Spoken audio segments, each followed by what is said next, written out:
নমস্কার, ট্রাইব টিভিতে আপনাদের সকলকে স্বাগত। আপনাদের সাথে রয়েছি আমি অনন্যা। আজ আমাদের বিশেষ প্রতিবেদন মোহন থেকে মহাত্মা। আজ 2রা অক্টোবর 2023। সারা দেশে রাষ্ট্রীয় মর্যাদায় পালিত হচ্ছে জাতির জনক মহাত্মা গান্ধীর জন্মদিবস। সেই মহাত্মা যাকে সারা দেশ বাপুজি নামে চেনে, সেই মহাত্মা ভারতীয় স্বাধীনতা সংগ্রামে যার অবদান ছিল অনস্বীকার্য। সেই মহাত্মা, তার জীবন দর্শনের কথা শোনাবো আপনাদের। বাপুর জীবন ছিল সহজতা সরলতার দর্পণ, যে দর্পণে গোটা বিশ্ব দেখেছে শান্তি অহিংসতার রাস্তা। চলুন আজ ফিরে দেখা যাক মহাত্মা গান্ধীর জীবন দর্শন এবং তার অবদান। জাতির জনক মহাত্মা গান্ধী ভারতীয় রাজনীতিতে গুরুত্বপূর্ণ স্থান অধিকার করে আছেন। রাষ্ট্রপিতা নামে পরিচিত মহাত্মা গান্ধী দেশের মূল ভিত্তির একটি। তার প্রতি সম্মান শুধু ভারতীয়রাই প্রদর্শন করে এমন নয়, ভারতবর্ষের বাইরে অনেক দেশে অনেক মানুষ তার দৃষ্টিভঙ্গি ও আচার ও বিচার মেনে চলেন। মহাত্মা গান্ধীর পুরো নাম মোহনদাস করমচাঁদ গান্ধী। তার জন্ম হয়েছিল 2রা অক্টোবর 1959 সালে গুজরাটের পোরবন্দরে।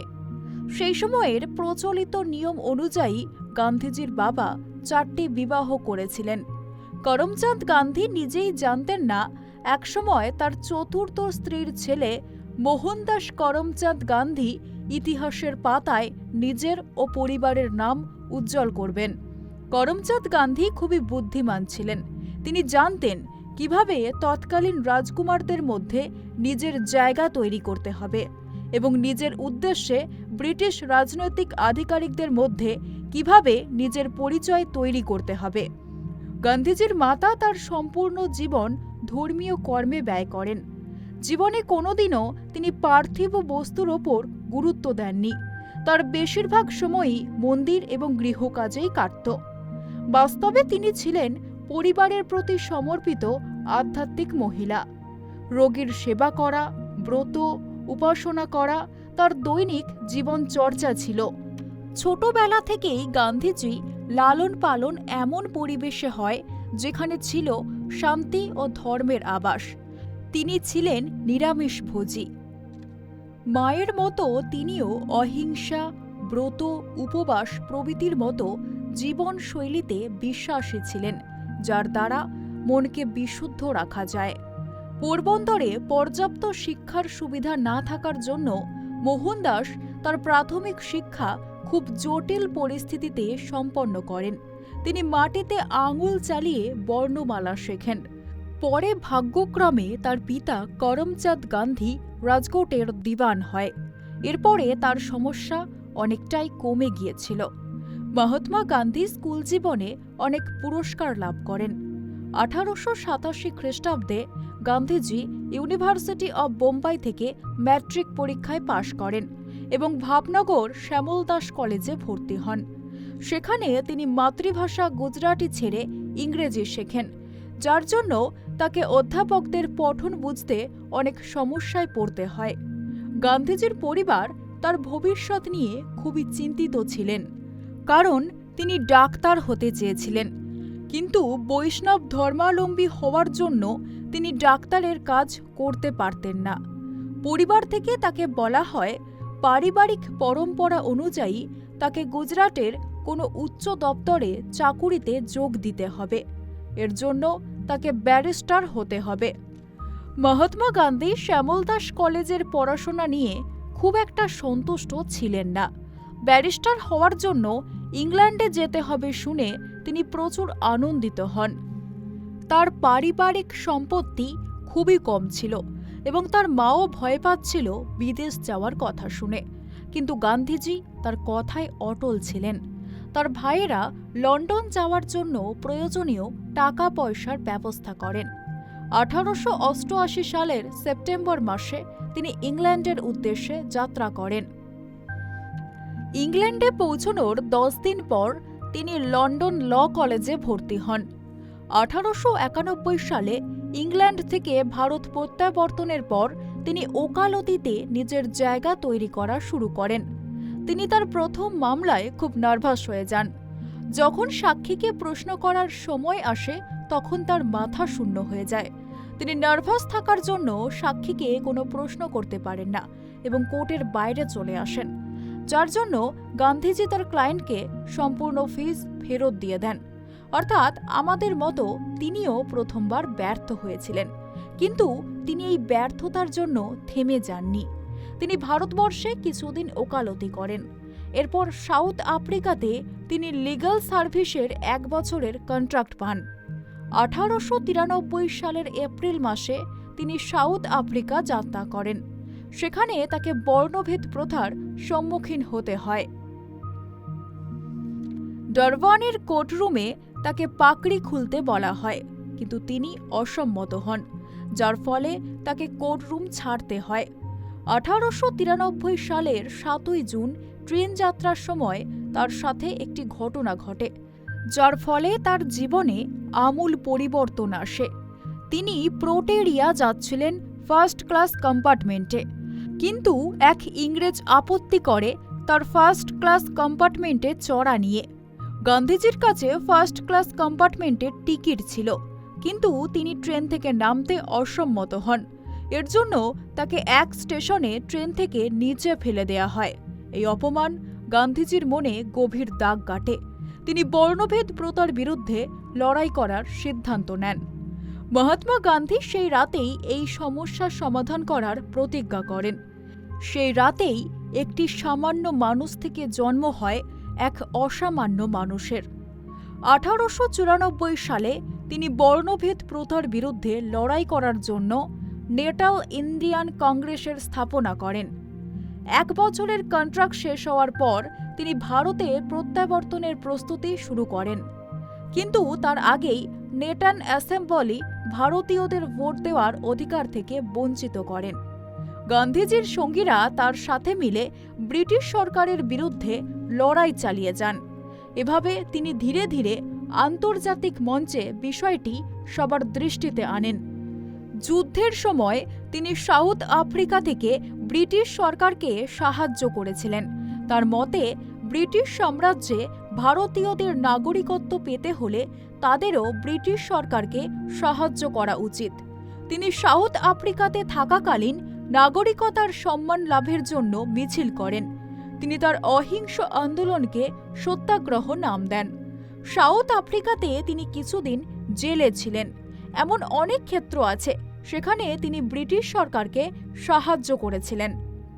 1906 সালে গান্ধীজি তার জীবনের প্রথম অসহযোগ আন্দোলন করেন। এই আন্দোলনের কারণ ছিল দক্ষিণ আফ্রিকাতে উপস্থিত ভারতীয়দের ওপর জোর করে চাপানো বাধা নিষেধের বিরুদ্ধে। তার মধ্যে একটি ছিল ব্রিটিশ সরকারের হিন্দু বিবাহ না মানা। অনেক বছর আন্দোলন চলার পর ব্রিটিশ সরকার গান্ধীজি সহ বেশ কিছু ভারতীয়দের জেলে বন্দী করেন। শেষ পর্যন্ত প্রচণ্ড চাপের মুখে পড়ে ব্রিটিশ সরকার গান্ধীজির সাথে সমঝোতা করতে বাধ্য হয়। এই সমঝোতার ফলে দক্ষিণ আফ্রিকাতে হিন্দু বিবাহ মান্যতা পায় এবং ভারতীয়দের ওপর চাপানো একটি বিশেষ ট্যাক্সও বন্ধ করা হয়।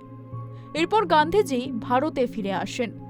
1918 সালে গান্ধীজি ইংরেজ জমিদারদের বিরুদ্ধে চম্পারণ আন্দোলনে নেতৃত্ব দেন।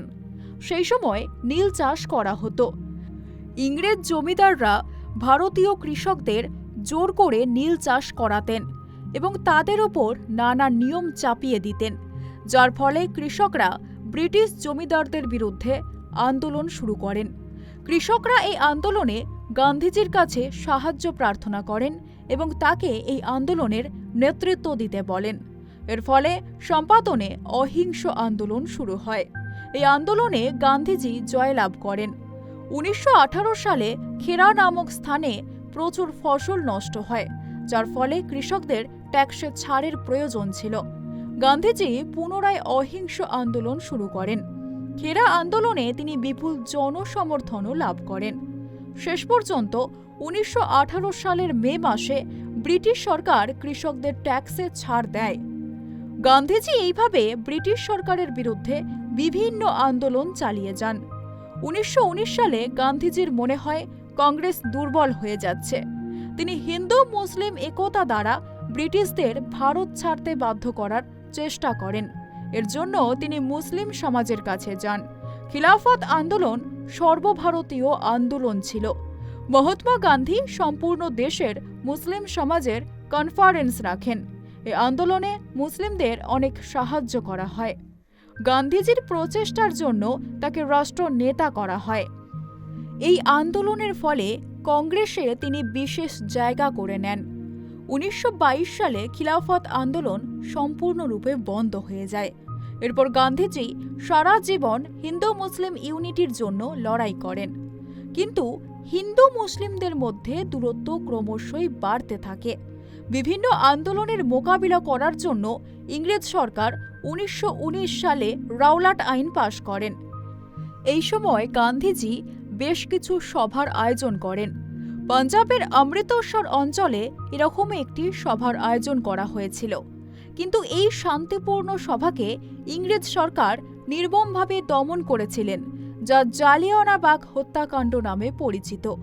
এই হত্যাকাণ্ডের প্রতিবাদে রবীন্দ্রনাথ ঠাকুর ব্রিটিশ সরকার প্রদত্ত নাইট উপাধি ত্যাগ করেন। মহাত্মা গান্ধী এই হত্যাকাণ্ডের প্রতিবাদে 1920 সালে অসহযোগ আন্দোলন শুরু করেন। এই আন্দোলনের উদ্দেশ্য ছিল ভারতীয়রা যেন কোনোভাবে ইংরেজদের সাহায্য না করে। এই আন্দোলন অহিংস হবে। উত্তরপ্রদেশের চৌরি চৌরা নামক স্থানে কিছু মানুষ শান্তিপূর্ণভাবে মিছিল করছিল, কিন্তু ইংরেজ সৈন্য তাদের ওপর গুলি চালিয়ে দেয়, যার ফলে কিছু মানুষের মৃত্যু হয়।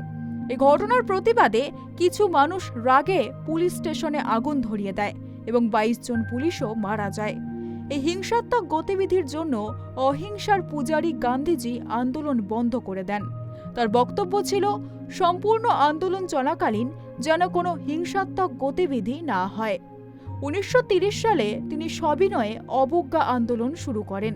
এই আন্দোলন সত্যাগ্রহ আন্দোলন বা ডান্ডি আন্দোলন নামে পরিচিত হয়। এই আন্দোলনের মূল উদ্দেশ্য ছিল ব্রিটিশ সরকারের তৈরি কোনো আইন না মানা তথা অবহেলা করা। যেমন ব্রিটিশ সরকার আইন করেছিল কেউ যেন লবণ তৈরি না করে। 12 মার্চ 1930 সালে তিনি এই আইন অমান্য করার জন্য ডান্ডির উদ্দেশ্যে যাত্রা শুরু করেন। ডান্ডি আন্দোলন চলাকালীন স্বাধীনতা সংগ্রামী অনেক নেতাকে ব্রিটিশ সরকার গ্রেপ্তার করেন। 1940-এর দশকে আস্তে আস্তে মানুষের মনে ভীতি সরকারের বিরুদ্ধে প্রচণ্ড রাগ তৈরি হয়। 1942 সালে তিনি বিস্তৃতভাবে ভারত ছাড়ো আন্দোলন শুরু করেন।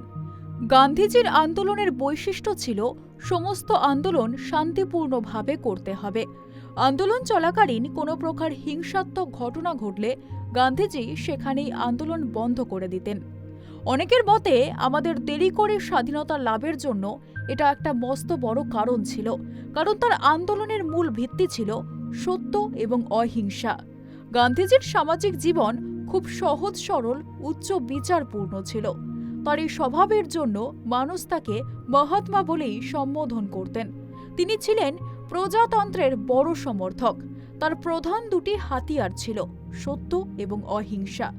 এই দুই হাতিয়ারের জেরেই তিনি ভারতকে ইংরেজ শাসন থেকে স্বাধীন করেন। গান্ধীজির ব্যক্তিত্ব ছিল তার সাথে কেউ একবার মিশলে সে গান্ধীজির দ্বারা প্রভাবিত না হয়ে থাকতে পারবে না। গান্ধীজি সমাজের অস্থিরতা দূর করার অনেক চেষ্টাও করেন। তিনি পিছিয়ে পড়া জাতিকে ঈশ্বর নামে হরিজন নাম দেন। তিনি সারা জীবন পিছিয়ে পড়া জাতিকে উদ্ধারের চেষ্টা করেন। নেতাজি সুভাষচন্দ্র বসু গান্ধীজিকে রাষ্ট্রপিতা বলে সম্বোধন করেন। গান্ধীজি অনেক পত্রপত্রিকার সম্পাদনাও করেন এবং তার লেখা অনেক বইও রয়েছে। গান্ধীজিকে সবাই রাষ্ট্রপিতা বলেন, কিন্তু গান্ধীজিকে রাষ্ট্রপিতা উপাধি ভারত সরকার দেয়নি। গান্ধীজি স্বদেশী আন্দোলন করেছিলেন এবং সকল ভারতবাসীকে বিদেশি বস্তু ত্যাগ করতে বলেছিলেন। স্বদেশী কাপড়ের জন্য তিনি স্বয়ং চরকা চালিয়ে কাপড় তৈরি করেন। গান্ধীজি দেশে বিদেশে অনেক আশ্রমও তৈরি করেন। সবরমতী আশ্রম তার মধ্যে অন্যতম। গান্ধীজি আত্মশুদ্ধির জন্য প্রচণ্ড কঠোর উপবাস ও অনুশাসন পালন করতেন। 1948 সালের 30শে জানুয়ারি গান্ধীজির মৃত্যু হয়। গান্ধীজির মুখ থেকে নিঃসৃত শেষ কথাটি ছিল, হে রাম। দিল্লির রাজকোটে গান্ধীজিকে সমাধিস্থ করা হয়েছে। তিনি সারা জীবন হিন্দু মুসলিম একতার জন্য চেষ্টা চালিয়ে গেছেন। জাতির জনক মহাত্মা গান্ধী ভারতের স্বাধীনতার জন্য অনেক সংগ্রাম করেছেন এবং তার সত্য ও অহিংসার বলে 1947 সালের 15ই আগস্ট ভারত স্বাধীন হয়। গান্ধীজি একজন মহান ব্যক্তি ছিলেন। তিনি তার জীবনকালে অনেক গুরুত্বপূর্ণ কাজ করে গেছেন।